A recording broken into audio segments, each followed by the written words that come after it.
눈치는 재주고 장점이에요. 물론 요즘 시대가 시대이니만큼 뭔가 자기 표현을 잘하고 자기 주장적인 사람들이 뭔가 되게 매력적이어 보이는 면이 있는 것 같아요. 상대적으로 남을 막 너무 의식하거나 너무 배려하는 그런 모습이 썩 매력적이어 보이지는 않는 거예요.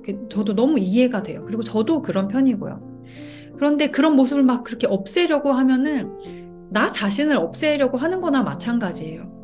그 눈치를 보는 나 자신이 나 자신의 일부라는 거를 받아들일 수 있어야 돼요. 진짜 내 모습을 내가 인정하지 않으면은 그게 결국에 나를 소외시킨다라는 거거든요. 그래서 이걸 내가 싫어하고 미워하기 이전에 나는 왜 이렇게 적극적으로 눈치를 보게 되었는가? 타인의 그런 감정과 생각에 민감하고 그거에 맞추고 싶은 마음이 드는가 하는 내 자신을 이해해 볼 필요가 있는 거죠. 안녕하세요. 저는 작가이자 상담 심리사로 일하고 있는 김혜령이라고 합니다. 보통 이 시선에 민감한 분들이 이제 자신에 대해서 얘기를 할 때, 아, 나는 눈치를 많이 본다, 이런 표현을 많이 하죠. 근데 눈치를 많이 본다라고 할 때, 그 표현 자체에 약간 어감이, 눈치를 안 봤으면 좋겠는데 하는 그런 욕구가 있는 것 같아요. 근데 눈치는 굉장히 중요한 사회적 능력입니다. 눈치 안 보고 자기 표현을 잘하는 것도 물론 장점으로 보이죠, 요즘에는. 근데 모든 게 정도의 문제라서 눈치를 너무 안 보거나 또 못 보거나 하면 생기는 문제들도 분명히 있어요. 너무 무례해져서 상대방을 상처 주기도 하고, 그래서 뭐 여럿이서 막 함께 있는데 눈치를 안 보는 사람 때문에 분위기가 일순간에 막 싸해지거나 하는 일들도 생기잖아요. 그런 점에서 볼 때 눈치를 볼 줄 안다는 거는 당연히 장점입니다. 그런데 이걸 고민으로 가지고 있는 사람들은 이게 자신이 이렇게 불편함을 느낄 때 이게 고민이 돼요. 아, 이 눈치를 보는 게 장점으로만 이제 뭔가 활용이 되는 게 아니라 이렇게 뭔가 나를 불편하게 할 때, 아, 나는 왜 이렇게 눈치를 많이 볼까? 이런 생각들을 하시는 것 같아요. 나는 이렇게 막 사람들한테 끌려가는 것 같지? 내가 없는 것 같지? 이런 생각을 하시는 거거든요. 근데 그 안에는 어떤 욕구가 있는지를 좀 살펴볼 필요가 있어요. 나를 표현하고 싶다, 뭐, 뭔가 좀 나를 드러내고 싶다, 뭐, 여러 가지 욕구들이 있을 텐데요. 결국에는 나 자신으로 있고 싶은 욕구예요. 그래서 이 눈치를 너무 많이 본다 싶은 스스로 그렇게 생각하는 사람들은 사람들을 만나고 오면은 약간 뭔가 찜찜하거나 불편한 느낌이 좀 있으실 거예요. 뭔가 나 자신으로 있지 못했기 때문에 생긴 찜찜함, 뭔가 내가 너무 가면을 두껍게 썼다라는 것에 대한 약간 불편함. 근데 사람들을 이렇게 만날 때 당연히 가면을 쓰게 됩니다. 우리가 페르소나라고 얘기를 하는데 어느 정도 가면을 써야 우리가 예의도 지키고 선도 지키고 거리도 지킬 수 있는 이제 역할을 하는 거거든요. 그런데 이게 나를 지키기 위해서 또 사람을 지키기 위해서 쓴 가면이 나를 지키지 못하고 있을 때 이제 문제가 되는 거죠. 이제 관계 속에서 나를 지키고 싶었는데 오히려 나를 지키지 못할 때 그때 이제 나를 소외시킨다라고 표현을 해요. 나 자신에게서 멀어지는 거거든요. 나 자신의 진짜 생각, 진짜 욕구, 진짜 감정을 보지 못하고 혹은 알고 있음에도 표현하지 못하고 있을 때 나에게서 자꾸자꾸 멀어지는 느낌이 드는 건데요. 그럴 때 느껴지는 감정이 좀 불안감 혹은 공허감, 그냥 뭐 미묘하게 내가 표현할 수 없는 불편감으로 올라올 수밖에 없습니다. 나의 진짜 감정, 진짜 욕구로부터 멀어지기 때문이에요. 이런 경향이 높은 분들이 이제 타인과의 관계 속에서 나를 지키려면 한 두 가지 정도로 말씀을 드릴 수 있을 것 같은데요. 첫째는 마음의 조명을 나 자신에게로 가져오는 연습을 하는 겁니다. 우리는 항상 누군가를 의식하고 있어요. 사람들을 만나면은 내 포커스가 외부로 이렇게 향해 있는 거죠. 눈치를 많이 보고 타인의 시선을 계속 의식할 때는 그게 저 사람은 무슨 생각을 하고 있지? 저 사람은 무슨 기분인 거지? 저 사람이 나를 어떻게 보고 있는 거지? 이런 식으로 할 때 그거를 자꾸 내 안으로 가져오는 연습을 해야 됩니다. 이거는 나만 생각해 이런 느낌이 아니라 그 관계 속에서 그런 외부 자극 속에서 내가 어떤 느낌인지를 내가 볼 수 있어야 한다는 거예요. 근데 우리는 보통 마음의 레이더가 약간 오직 타인에게로만 향해 있다 보니까 내가 뭘 느끼고 있는지 지금 내가 불편한지조차 모르는 경우가 많아요. 근데 이게 다 습관이거든요. 이걸 자꾸 나한테로 가져오는 연습을 하다 보면은 이것도 내가 뭘 느끼는지, 뭘 생각하는지, 뭘 중요하게 생각하고, 아, 이거는 좀 무례하다라고 느꼈는지, 이런 것들도 다 이제 올라오게 되어 있어요. 근데 그거를 사람들 사이에 있을 때는 안 하다가 하기는 너무 어렵고요. 평소에 혼자 있을 때 내 마음을 살피는 연습을 하는 거예요. 이제 마음도 근육이기 때문에 많이 하면 할수록 길들여집니다. 내가 나 자신이랑 단 둘이 있을 때 내가 원하는 게 무엇인지, 아, 내가 지금, 뭘 하고 싶지? 내가 지금 어떤 느낌이지? 어떤 생각이 좀 떠오르고 있지? 이런 것들을 내가 의식할 수 있어야 돼요. 근데 그거를 내가 혼자 있으면 오히려 쉬워요. 왜냐하면은 자극이 없기 때문에. 근데 이제 사람들이랑 있다 보면은 이렇게 습관적으로 이렇게 막 끌려가거든요. 외부 자극이 많을수록 이제 보통 뭐 불안감이 높고 좀 뭔가 내 감정을 잘 다루지 못하는 분들이 사람들을 많이 만나거나 막 바쁘게 지내거나 하는 경우가 많은데 이거를 습관을 만들고 싶다라고 하시는 분들은 혼자 있는 시간을 충분히 만드셔서 나를 민감하게 관찰하는 연습을 하세요. 이제 감시하듯이 보는 게 아니라 마치 따뜻한 엄마가 아이를 대하듯이 너 지금 기분이 어때? 너 좀 불편해 보이는데 지금 어떤 기분이야? 너 지금 뭐가 하고 싶은 거야? 이제 그걸 알아주는 게 핵심이에요. 그러면서 이제 내가 그런 감정이 올라오면서 하는 행동들을 내가 잘 포착할 수 있어야 되는 거예요. 만약에 내가 뭔가 좀 초조할 때는 휴대폰을 붙잡고 있는다던가 아니면 밤에 잠들기 전에 생각이 막 많이 올라와서 뭔가 싱숭생숭할 때 뭐 유튜브를 본다던가 아니면 뭐 인터넷 쇼핑을 습관적으로 막 필요하지도 않은데도 계속 뭔가 보고 있고 막 구매를 한다던가 아니면 술을 찾는다던가 담배를 찾는다던가 사람을 찾는다던가 하는 게 다 어떤 면에서는 내 감정을 보지 않기 위한 방법이거든요. 근데 그게 이제 습관으로 굳혀져서 나도 내가 무엇 때문에 이렇게 하는지도 모르는 채 계속 이끌려서 뭐 술, 담배 찾고 사람 찾고 막 돈 쓰고 하게 되는데 그 과정들을 아주 슬로우 모션으로 포착을 해야 되는 거예요. 그러면서 나랑 점점 가까워지는 겁니다. 아, 내가 이런 감정이 좀 불편했고, 주로 평소에 이런 감정을 느끼는데 이걸 피하기 위해서, 아, 내가 이거를 찾게 되는구나. 이제 그런 감정이 일어나서 이제 행동으로 가는 것까지 그런 프로세스를 이제 내가 잘 알아차려야 돼요. 이게 계속 반복되고 있을 거거든요. 그 습관의 고리를 끊기 위해서는 그걸 알아야 되겠죠. 그래서 내가 평소에 나도 의식하지 못하는 상태로 행동하는 그 모습, 그리고 그 모습 아래의 마음을 조명을 비춰서 잘 관찰하는 습관을 연습을 해야 된다는 거죠. 그러면서 내가 그렇게 자꾸 나랑 친해지고 나를 이해하는 연습을 하다 보면은 다른 사람들이랑 만났을 때에도 내가 비록 좀 눈치를 많이 보던 습관이 있었지만 그게 연습이 혼자서 된다면 다른 사람들이랑 있을 때에도 나 자신을 살피는 게 가능해져요. 그러면서 이렇게 점점 단련을 시키는 겁니다. 내가 변화되는 게 보일 거예요. 단적으로는 내가 이런 자리를 내가 엄청 불편해하고 있었네. 나 이거 사실 그렇게 좋아하는 자리가 아니었네. 이 사람이랑은 그냥 거리를 두는 게 더 나한테 낫겠다. 이런 걸 통해서 이제 나는 새로운 선택들을 하게 되는 거예요. 그리고 뭐 하나 더 말씀을 드린다면은 이거는 이제 제가 상담을 하면서 많이 경험을 하는 건데 보통 눈치를 많이 본다라고 할 때 그 눈치를 보는 자신을 정말 싫어해요. 나는 왜 이럴까? 이렇게 뭔가 한심하게 생각하고 그렇게 나를 계속 미워하고 있는 거예요. 근데 그 마음이 또 어떤 병을 만들어내거든요. 그러니까 앞서 말씀드렸지만 눈치는 재주고 장점이에요. 물론 요즘 시대가 시대이니만큼 뭔가 자기 표현을 잘하고 자기 주장적인 사람들이 뭔가 되게 매력적이어 보이는 면이 있는 것 같아요. 상대적으로 남을 막 너무 의식하거나 너무 배려하는 그런 모습이 썩 매력적이어 보이지는 않는 거예요. 저도 너무 이해가 돼요. 그리고 저도 그런 편이고요. 그런데 그런 모습을 막 그렇게 없애려고 하면은 나 자신을 없애려고 하는 거나 마찬가지예요.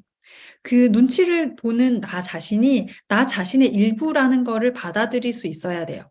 진짜 내 모습을 내가 인정하지 않으면은 그게 결국에는 아까 말씀드렸던 나를 소외시킨다라는 거거든요. 그래서 이걸 내가 싫어하고 미워하기 이전에 나는 왜 이렇게 적극적으로 눈치를 보게 되었는가? 타인의 그런 감정과 생각에 민감하고 그거에 맞추고 싶은 마음이 드는가 하는 내 자신을 이해해 볼 필요가 있는 거죠. 상대방에게 폐가 되고 싶지 않을 거예요. 뭔가 튀고 싶지 않을 거고, 뭔가 문제가 되고 싶지 않을 거예요.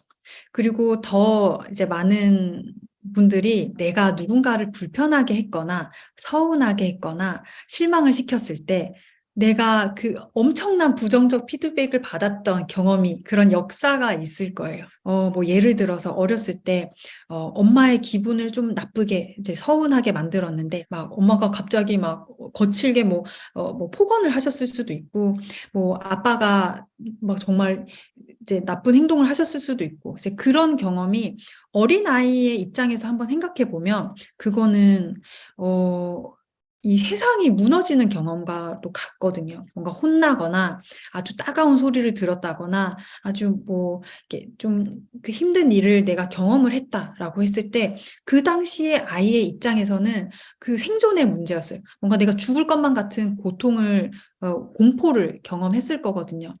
그런 경험들이 지금 내 안에 남아서 내 안에 어떤 메시지를 주는 거예요. 나는 타인을 서운하게 하면, 타인을 불편하게 하면, 타인의 기분을 맞추지 않으면 나는 위험해.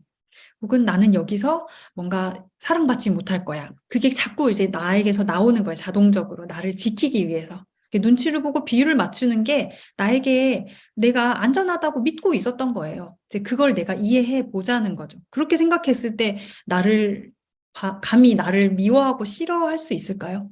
너무 안쓰럽잖아요. 그게 중요한 거예요. 나를 알아주는 거, 이해하고 인정해주는 거. 이런 조언을 드릴 수 있을 것 같아요. 그 외부 자극을 최소화하는 게 가장 중요해요. 그러기 위해서는 혼자서 좀 조용히 있는 시간을 충분히 내가 마련을 해야겠죠. 자기 전이 가장 좋은데요. 내가 바쁘고 사람들이랑 같이 있었기 때문에 내가 꺼내놓지 못했던 마음들이 이제 불쑥불쑥 올라올 거예요. 그때 내가 가능하다면 눈을 감고 그 잠깐 그 내 감정을 한 번이라도 뭔가 내가 있는 그대로 볼 수 있도록 하는 거예요. 내가 나에게 집중하기 가장 좋은 환경을 내가 만들어서 내가 내 신체 감각을 한번 살펴보는 거예요. 예, 이거를 뭐 명상이라고 하죠. 보통 감정을 본다라는 걸 되게 어렵게 생각을 하시는데, 감정은 결국 신체의 반응이에요. 감정은 이 신체에서 어떤 반응으로 나와요. 내가 불안할 때는 뭐 심장이 콩닥콩닥 뛴다던가, 아니면 뭔가 화가 날 때는 여기 가슴 쪽이 뭔가 뜨거워진다던가 답답하다던가, 그런 이제 신체적인 반응들이 있는데, 우리가 그거를 점점 이제 집중을 하다 보면은, 내가 이런 느낌일 때는 불안한 거구나. 내가 이런 느낌일 때는 뭔가 좀 답답해 하는구나. 이런 느낌일 때는 뭔가 내가 죄책감이 느껴지는 거구나 하는 거를 알게 돼요. 내가 좀 그거에 대한 이제 데이터가 쌓이는 거죠. 그래서 자기 전에 누워서 혹은 앉아서 눈을 감고 내 신체 반응, 머리부터 발끝까지 내가 지금 어떤 상태인지를, 뭐 체온도 좋고, 뭐 심장박동, 호흡, 뭐 이런 뭐 어떤 통증이 느껴지는지, 아니면 내가 좀 가벼운지 무거운지, 이런 식으로 내가 한 번씩 매일매일 살펴보면서 어떻게 변화하는지를 보는 게 좋을 것 같아요. 많은 분들의 그 루틴일 거예요. 자기 전에 하는 루틴. 휴대폰을 붙잡고 있다거나, 뭐 넷플릭스를 본다거나, 아니면 먹는다거나 하는 경우도 진짜 많거든요. 근데 그게 다 어떤 감정을 보지 않기 위한 나의 습관이에요. 근데 그게 편하니까 편한 쪽으로 가는 거거든요. 그러니까 뇌는 내가 더 익숙하고 편하고 쉬운 방향으로 가게 돼 있어요. 명상을 하면 좋다는 거는 정말 알겠는데, 이걸 하기 위해서는 내가 이게 넷플릭스를 보는 것보다 명상이 더 나한테 좋다는 거를 내 뇌가 알아야 돼요. 그러면은 이거를 뇌가 알고 익숙해지고 뇌가 습관적으로 찾을 때까지는 의식적으로 하는 수밖에 없거든요.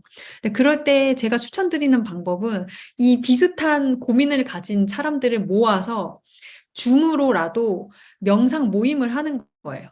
혹은 이렇게 어떤 이제 미션처럼 같이 하는, 이렇게 약속을 하는 거죠. 이제 사람들과의 그 약속이 있기 때문에 지킬 수밖에 없고, 그러면은 나도 그냥 혼자서 하는 건 어려웠는데, 그래도 누군가랑 같이 의식적으로 이렇게 10분 혹은 15분만 명상을 하면서 내 내면을 바라보자. 혹은 뭐 일기 쓰는 것도 약속을 할 수 있겠죠. 단톡방을 만들어서 일기를 썼는지 안 썼는지만 체크하고 잘 수 있도록, 뭐 그렇게 해서 뭐 벌칙을 정할 수도 있고, 그렇게 내가 어렵지 않게 할 수 있도록 환경을 구축하는 게 정말 중요해요. 왜냐면 그 인간의 그 의지력이란 정말 그 나뭇잎과 같이 얇고 쉽게 사라질 수 있는 거거든요. 보통 이제 60일을 이제 습관을 만들기 위한 그 좋은 시간이라고 하는데 2달 동안은 그렇게 내가 하는 거예요. 그러다 보면은 이제 중요한 거는 뇌가 이게 좋다는 거를 감각을 해야 된다는 거거든요. 정말 내가 잘 하지는 않지만 하기만 하면 너무 좋네라는 걸 느낄 수가 있어야 돼요. 내가 충분히 경험을 하고 휴대폰 보는 것보다 이게 너무 좋네. 이게 내가 넷플릭스 보는 것보다 이렇게 휴식하다 자는 게 훨씬 뒷날 내가 개운하네.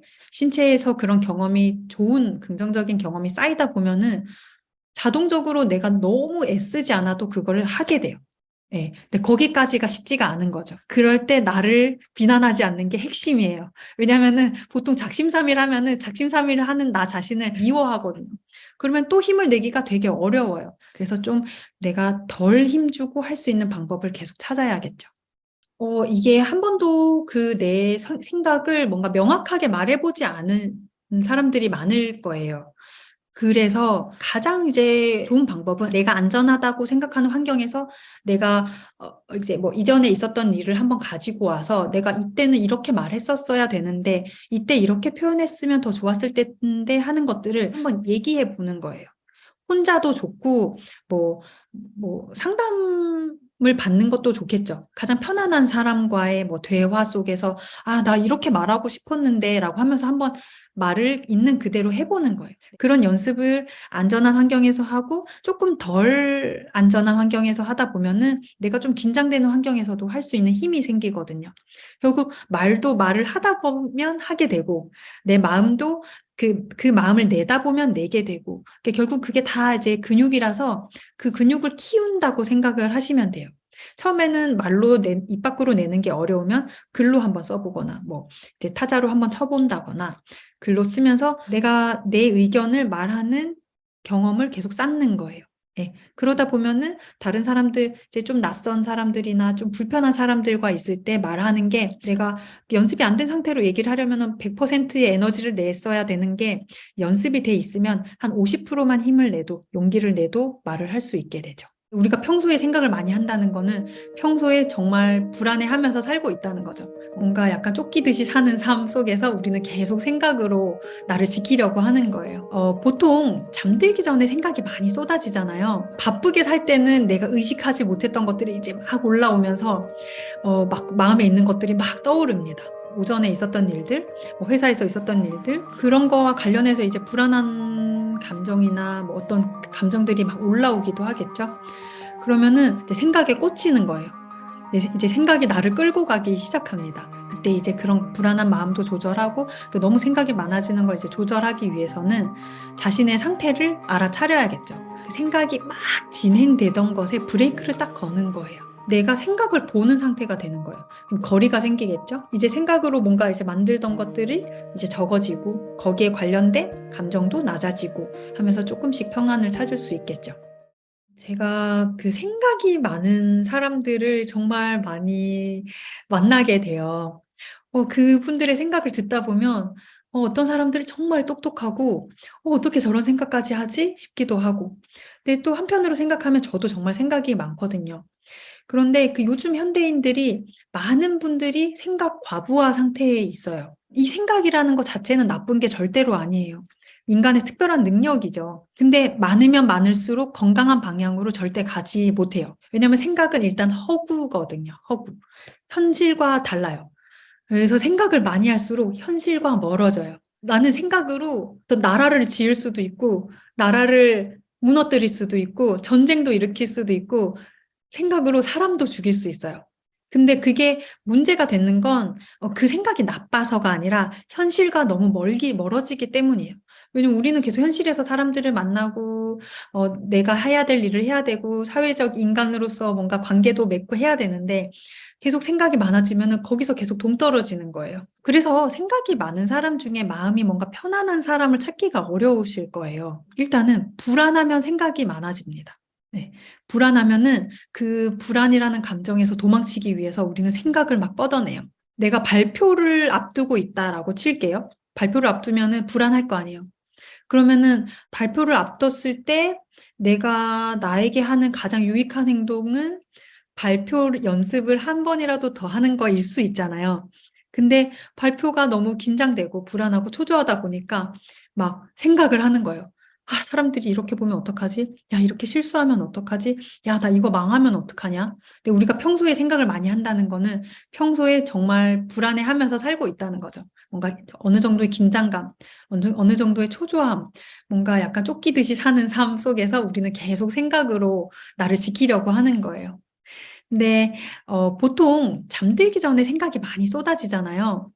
그러면서 이제 불면으로 이어지죠. 바쁘게 살 때는 내가 의식하지 못했던 것들이 이제 막 올라오면서 막 마음에 있는 것들이 막 떠오릅니다. 오전에 있었던 일들, 뭐 회사에서 있었던 일들, 그런 거와 관련해서 이제 불안한 감정이나 뭐 어떤 감정들이 막 올라오기도 하겠죠. 그러면은 그게 되게 불편하게 느껴지니까 이제 생각에 꽂히는 거예요. 이제 생각이 나를 끌고 가기 시작합니다. 그러면 이제 그날 잠은 다 잔 거예요. 그러면은 그때 어떻게 해야 될까? 그때 이제 그런 불안한 마음도 조절하고 너무 생각이 많아지는 걸 이제 조절하기 위해서는 자신의 상태를 알아차려야겠죠. 그 알아차리는 그 자체로 그 생각이 막 진행되던 것에 브레이크를 딱 거는 거예요. 무슨 생각을 하고 있었지? 하면서 내가 생각을 보는 상태가 되는 거예요. 그럼 거리가 생기겠죠? 근데 이 거리가 어느 정도 있어야 나는 안전해져요. 아, 지금 내가 오늘 있었던 일을 생각하고 있구나 하면서 한번 알아차리고 그러면은 그 생각과 분리가 되고 바라볼 수 있게 되면은 감정도 조금 잠잠해지겠죠.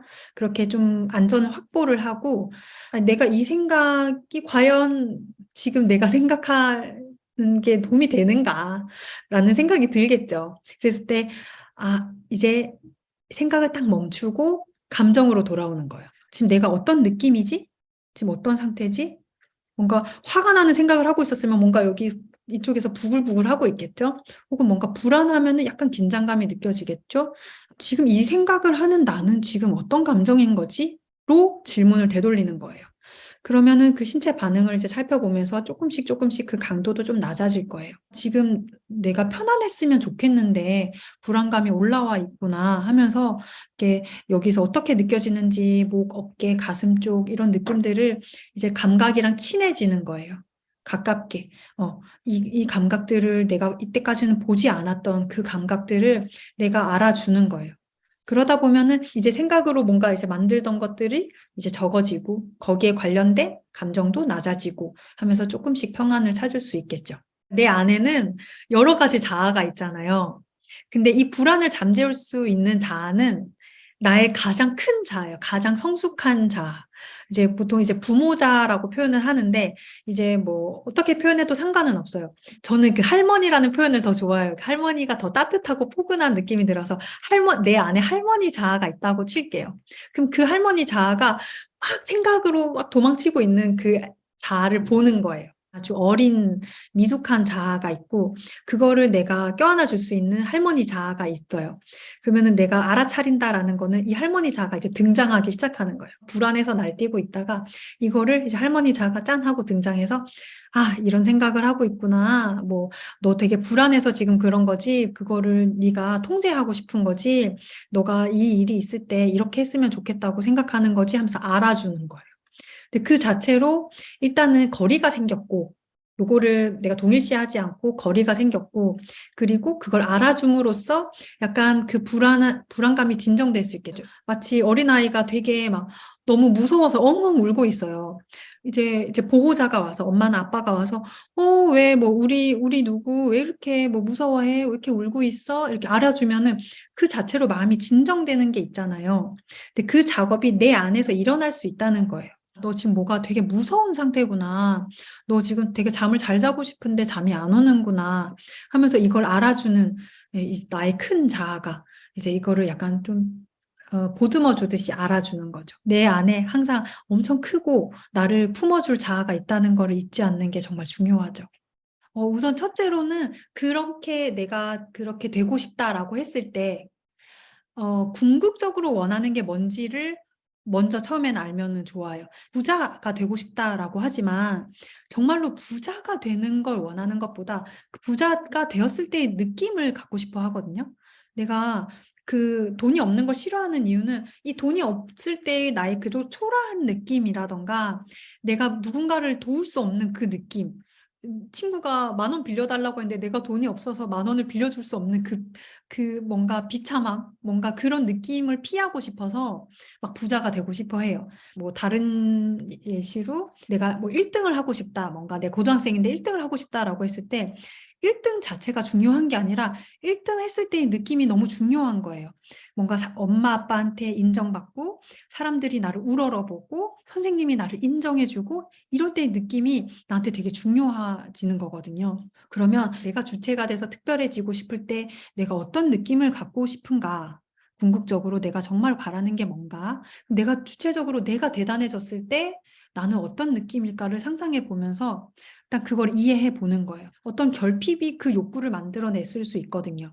지금 내가 뭔가가 조금 아쉽기 때문에 그런 욕구가 커졌을 수 있거든요. 그럼 지금 여기서도 그 욕구를 채울 수 있는 방법을 일단 찾아보는 거예요. 내가 충분히 여기서 할 수 있는 것들을 찾아보고 어떤 느낌을 내가 더 좋아하고 편안하게 느끼는가를 먼저 이해하면 되게 좋을 것 같고 그래서 그 모든 거를 사실 내가 마땅히 인정해줘야 되겠죠. 그러면서 내가 조금 더 욕구가 올라오는 것에 맞춰서 어떤 선택을 할 수 있겠죠. 자연스럽게. 자연스럽게가 제일 중요한 것 같아요. 내가 만약에 내가 대단해지고 싶어서 남을 서포트하는 것보다 내가 대단해지고 싶어서 뭔가를 선택을 해야 될 상황이 왔다고 쳐요. 그때 뭔가를 하는데 이게 되게 뭔가 내가 자연스럽게 가는 느낌이 아니라 내가 나를 뭔가 끌고 가는 느낌이 들 수 있어요. 그러면 이제 뭔가 나한테 불편감이 있는 거예요. 왜 내가 이게 불편하지? 이런 거 살펴보면서 그럼 이때는 그냥 이걸 선택하지 않고 좀 있어 보는 걸 선택할 수도 있고 내가 이걸 한번 선택하면서 왜 내가 이게 불편한지를 좀 더 알아갈 수도 있고 하면서 내가 실험하듯이 해보는 거죠. 어떤 것도 틀리거나 잘못된 건 없으니까 내가 나만 잘 지킬 수 있으면은 어떤 식으로 욕망을 하든 내가 어떤 식으로 바램을 가지든 사실 저는 그게 문제는 아닐 거라고 생각해요. 그럼 자아가 도대체 몇 개인 거야? 사실 중요한 거는 그 모든 게 나인 건 확실해요. 내 안에서 일어나고 있는 일이잖아요. 그냥 내 내면에서 일어나고 있는 일이에요. 이 내 내면의 세상이 엄청 커서 그 안에서 일어나는 일들이 정말 많은데 우리는 사실 그걸 안 보고 살고 있지만 그게 사실 제일 중요하거든요. 내가 뭔가를 정말 자연스럽게 행동하기 위해서는 이 모두를 사실은 인정을 해줘야 돼요. 그 모든 게 맞다라고 인정을 해줄 때 그 마음이 싸우는 마음이 커지지 않고 그냥 그 상황으로 지나가요. 그 생각과 느낌도 다 에너지이기 때문에 이거를 알아주면 충분히 해소하면 자연스럽게 지나가거든요. 제가 하는 표현이 그 자아들이 무대 위에서 춤을 춘다라고 생각을 하거든요. 어떤 애는 칼춤을 추기도 하고 어떤 애는 아주 예술적인 춤을 추기도 하고 어떤 애는 진짜 망나니 같이 춤을 추기도 할 텐데 그렇게 춤을 추는 아이를 알아주고 등장했을 때는 이유가 있을 거란 말이죠. 그 자아가 등장했을 때는 나한테 이유가 있는 거예요. 그게 중요한 거예요. 그거를 알아주면 이제 더 이상 싸우지 않고 이제 할 만큼 했으니까 이제 물러난 무대에서 내려가는 거죠. 그래서 이렇게 내가 할 일은 그 모든 걸 내가 알아주고 그 모든 것에 밑에 있는 마음을 알아주고 이해하는 거. 그게 내가 할 수 있는 최선인 거예요. 네. 나는 뭔가를 잘해야만 어떤 조건을 갖추어야만 가치가 있고 쓸모가 있는 사람이라는 그 느낌, 그것 때문에 우리가 그걸 가지려고 엄청 애를 쓰고 있는 거거든요. 이게 사실 요즘 사회에 만연해 있는 신념이기도 해요. 근데 우리가 어른이 되면서 점점 상품화되는 거예요. 상품처럼 평가가 받아지는 거예요. 1등을 안 하면 가치가 없는 것처럼. 근데 이런 세상의 메시지에 속으면 사는 게 되게 고달퍼져요. 성과가 없으면 내가 나를 미워하고 엄격하게 대하게 되는데 그럴수록 이제 불필요하게 힘이 들어가니까 잘 될 일도 잘 안 돼요. 그래서 내가 힘을 뺄 수 있도록 이제 내가 이완을 할 수 있도록 내가 계속 나를 돌보는 게 정말 중요해요. 이런 메시지를 내가 나한테 줄 수 있어야 돼요. 간절한 목표가 생기면은 사람들은 이제 의지를 내죠. 결심하고. 근데 이제 목표가 간절할수록 긴장을 하게 돼요. 당연히. 왜냐하면 꼭 해내야만 하기 때문이에요. 나는 뭐 A라는 회사에 취업하고 싶은 목표가 생겼어요. 그럼 거기에 합격하면 내가 원하는 만큼의 돈도 벌고 부모님도 자랑스러워 할 것 같고 친구들한테 창피하지 않을 것 같고 원하는 미래를 설계할 수 있을 것 같아요. 너무 좋은 느낌이잖아요. 이런 걸 생각하면 너무 막 내가 잘 될 것만 같은 그 느낌이 얼마나 좋아요. 근데 그 뒷면에는 뭐가 있을까요? 이 회사에서 떨어지면 나는 가난하게 살 것 같고 부모님을 실망시킬 것 같고 친구들에게 자존심도 상할 것 같고 뭔가 초라할 것 같은 거예요. 근데 그런 생각이 마음에 있으면 어떨까요? 나는 기어코 A라는 회사에 합격해야만 하는 거예요. 얼마나 간절하겠어요. 그러니까 그냥 취업 준비가 아닌 거예요. 막 죽느냐 사느냐예요. 근데 여기서 문제가 생겨요. 너무 비장한 거예요. 너무 긴장을 하게 돼요. 떨어지면 죽는다. 이렇게 생각해 보세요. 얼마나 그 외줄타기처럼 위험한 순간이겠어요. 조마조마하죠. 그런 마음으로 뭔가를 하는 게 물론 아주 독하게 하도록 그 도와주는 동기가 되기는 해요. 그런데 그런 에너지는 한계가 있어요. 그래서 번아웃이 쉽게 오기도 하고 뭔가 하다가 그만두는 경우도 많이 생기고 그런데 그러면 지속하기 위해서 내가 뭔가 의지로 해내는 게 아니라 목표가 간절한데 이걸 어떻게 해내야 되느냐.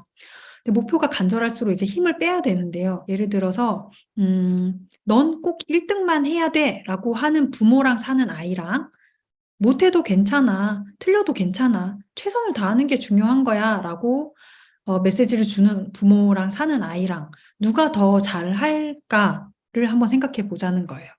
물론 어느 정도까지는 채찍질하는 엄마랑 사는 아이가 정말 열심히 할 수도 있어요. 근데 그 아이가 고등학생이 돼서도 대학생이 돼서도 그렇게 열심히 할까요? 채찍질을 피하기 위한 그 힘이 얼마나 갈까 싶어요. 근데 못해도 괜찮아, 틀려도 괜찮아. 엄마는 네가 건강하고 행복한 게 제일 중요해. 1등 하면 너무 좋지. 근데 네가 건강하고 네가 무리하지 않는 게 중요해. 라고 하는 부모 밑에서는 아이는 아주 그 여유 있게 노력을 할 수가 있는 거예요. 여유 있게 내가 정말 원하는 바에 내 에너지를 다 쏟아부을 수 있겠죠. 왜냐면 긴장을 좀 덜 했으니까 아무래도 조금 더 편안하게 임할 수 있겠죠. 이제 우리는 과연 어떤 부모랑, 내면에 어떤 부모랑 살고 있느냐, 이게 핵심이에요. 우리가 노력하는 사람을 못 이긴다고 하지만, 노력하는 사람보다 더 뛰어난 사람을 우리가 즐기면서 하는 사람이라고 하잖아요. 즐기면서 하는 사람 못 이긴다라고 하잖아요. 근데 이제 채찍질을 하면은 즐길 여유를 안 주는 거예요. 피아노 콩쿠르라고 칠게요. 이거 너 틀리면 너 하나라도 틀리면 안 돼. 너 1등 해야 돼. 라고 했을 때 얼마나 긴장이 되겠어요. 그 아이는. 하나 틀렸는데 비극적이야. 근데 못해도 괜찮아. 실수해도 괜찮아. 라고 하면 마음이 편안하니까 오히려 실력 발휘를 제대로 할 수 있는 거죠. 그냥 나는 내가 그냥 피아노 연습 한번 저기 무대 위에서 한번 하고 오는 거야. 라고 하면 오히려 더 실력이 나와요. 이제 힘이 빠졌으니까 훨씬 더 많은 걸 보여줄 수가 있겠죠. 우리는 모두 사실 내면에 어떤 부모를 데리고 살기 때문에 내가 나 자신을 어떻게 대하는지에 따라서 그게 내 행동, 내 성과에도 영향을 미칠 수밖에 없거든요. 일단 이거를 점검을 해야 되고요. 사실 내가 뭔가 목표가 생겼을 때는 내가 지금 할 수 있는 것에 최선을 다하는 것, 그것뿐이잖아요.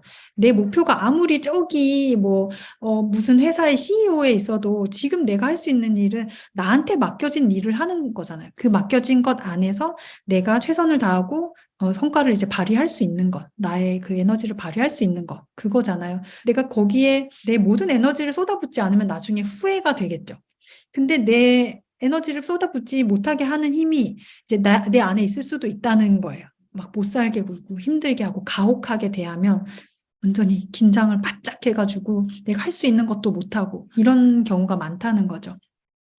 그래서 내가 내 안에 엄격한 자아를 데리고 살면 쉽지 않은 길을 더 힘들게 가고 있는 거고, 내가 나 자신을 좀 따뜻하게 다독이면서 좀 알아주면서 힘들다는 걸 이해하면서 하면은 훨씬 더 수월해지는 거죠. 당장은 그게 느린 길처럼 보이겠지만, 당장에는 도끼를 품고 하는 게 목표를 이룰 수 있을 것 같지만, 인생은 매우 매우 장기전이기 때문에 그런 한계를 가지고 살면은 좀 더 힘들어진다는 걸 아셨으면 좋겠고요.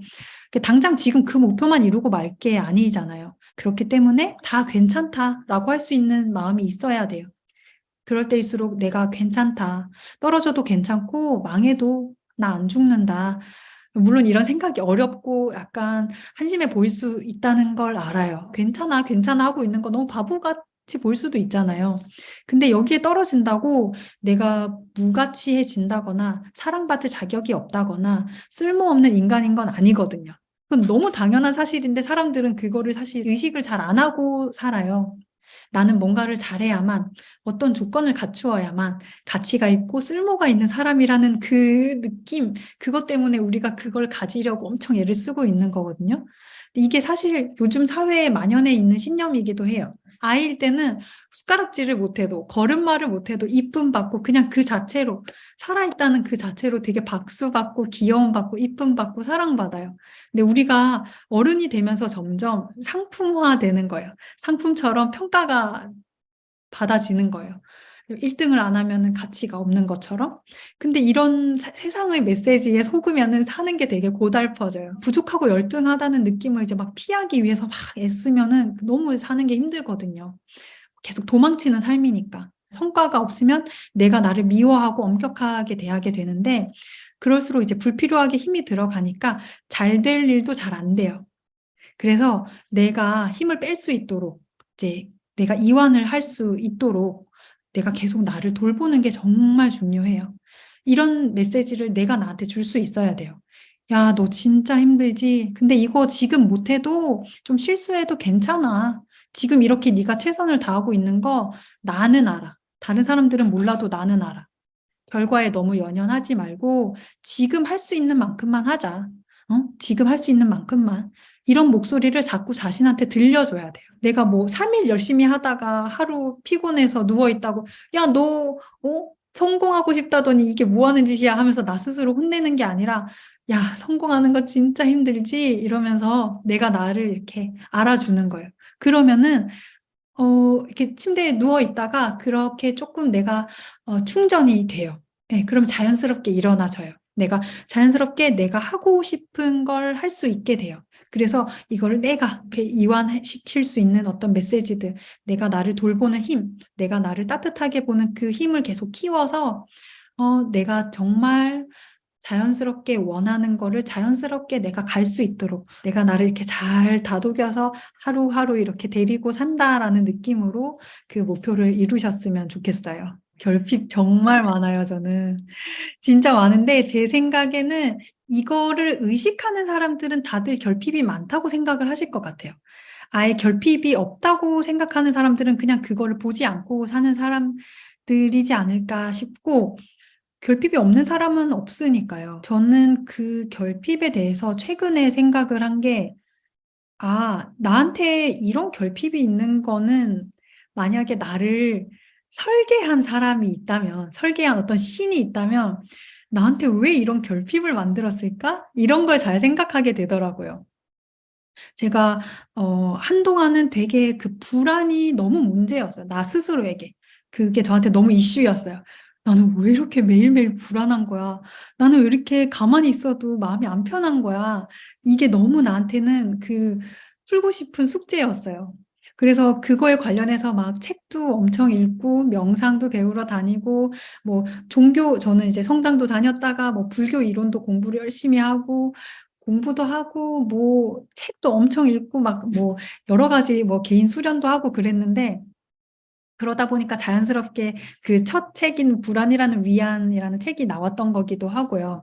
저는 그 내 마음에 어떤 문제가 있다라고 생각했던 것이 사실은 물론 문제라고 생각하는 게 또 문제다라는 생각이 예전에는 있었는데 이제는 그렇지는 않고 문제라고 생각하는 것이 결국에는 나를 만들고 있구나라는 생각을 하고 있거든요. 왜냐하면은 우리는 뭐가 문제라고 생각을 하면 그걸 해결을 하려고 하죠.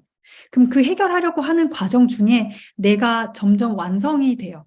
물론 우리는 이미 완성된 존재이긴 한데 어떤 면에서 우리는 계속 커서도 성장을 하고 있잖아요. 근데 그 성장이 그런 부분에서 나오는 것 같아요. 예, 뭐 내가 대단한 목표를 이루어서 성장하는 게 아니라 내가 나의 어떤 부분을 뭔가 좀 다루고 수정하고 뭔가 개선시키고 싶은 그런 마음을 행동으로 하고 나를 위해서 뭔가를 할 때 그러면서 내가 점점 뭔가 이렇게 갈고 닦아지는 것 같거든요. 그래서 저는 그게 불안을 막 문제 삼던 시기를 지나서 불안은 내가 없앨 수 있는 게 아니구나. 불안은 나의 그냥 일부구나 하는 깨달음이 오고 그러면서 그냥 그걸 내가 데리고 사니까 또 살만해지고 그러다가 행복하게 살려면 내가 어떻게 해야 되지? 나 정말 행복하고 싶은데 라는 마음을 막 품고 있으니까 그거에 관련돼서 또 막 책을 읽고 공부를 하고 뭐 알아보고 했겠죠? 그러면서 또 그 행복에 관련된 두 번째 책이 나왔어요. 그러면서 또 행복에 대한 어떤 생각이 나한테 좀 변화되고 갖춰지고 그냥 내가 막 행복해야지 하면서 사는 삶일 필요가 없구나 하는 그런 깨달음이 생기게 되고, 그리고 나서 그러면 나는 무엇 할 수 있을까 하면서 내 결핍, 내가 가진 어떤 단점이든 뭐 특별한 점이든 그런 것들이 나는 어떻게 쓰일 수 있을까? 나는 나와 비슷한 그런 결핍이나 비슷한 어려움을 가진 사람들을 가장 잘 이해할 수 있는 사람인 거더라고요. 근데 나는 항상 마음의 문제, 마음의 어려움을 계속 가지고 살았는데, 이게 어떤 면에서는 정말 그런 비슷한 어려움을 가진 사람들을 이해하는 가장 좋은 재능일 수도 있겠다라는 생각이 들었고, 이렇게 아주 자연스럽게 심리학 전공을 하고 상담 일을 하고 있는데, 그 과정에서 돌이켜 보면은 정말 자연스럽게 내 결핍을 해소하려고 하는 노력, 내 갈증을 해소하려고 하는 노력들, 뭔가 나의 그 삶의 무거움을 조금 가볍게 하고 싶은 그런 노력들 하나하나가 결국엔 내 삶을 만들고 나를 뭔가 완성시키고 성장시키고 자연스럽게 그렇게 해왔던 것 같아요. 그래서 예전엔 그 결핍을 보는 시선이 이거를 채워야 돼 였다면 그러면은 지금은 그 결핍을 이걸 내가 어떻게 써먹을 수 있을까? 내가 이거를 최대한 이걸 결핍을 결핍으로 두지 않고 그냥 나의 일부로서 내가 살아가려면 어떻게 해야 될까라는 생각으로 많이 바뀌면서 그냥 자연스럽게 나를 표현하고 싶은 욕구가 더 커진 것 같아요. 너무 애쓰며 살지 말자는 얘기를 하고 싶어요. 이게 사실 사는 것 자체가 진짜 힘들잖아요. 사람들 되게 뭐 인터넷 보고 SNS 보면은 다 즐기면서 살고 있는 것 같지만 사실 다 힘들게 살고 있어요. 사는 것 자체가 고달파요. 그 생명을 유지하는 게 그렇게 쉬운 일이겠어요? 꽃잎도 이렇게 바람이 불면 그냥 흔들리고 마는데 인간이라고 뭐 그렇게 대단하고 단단하고 뭐 그렇게 꿋꿋하겠어요.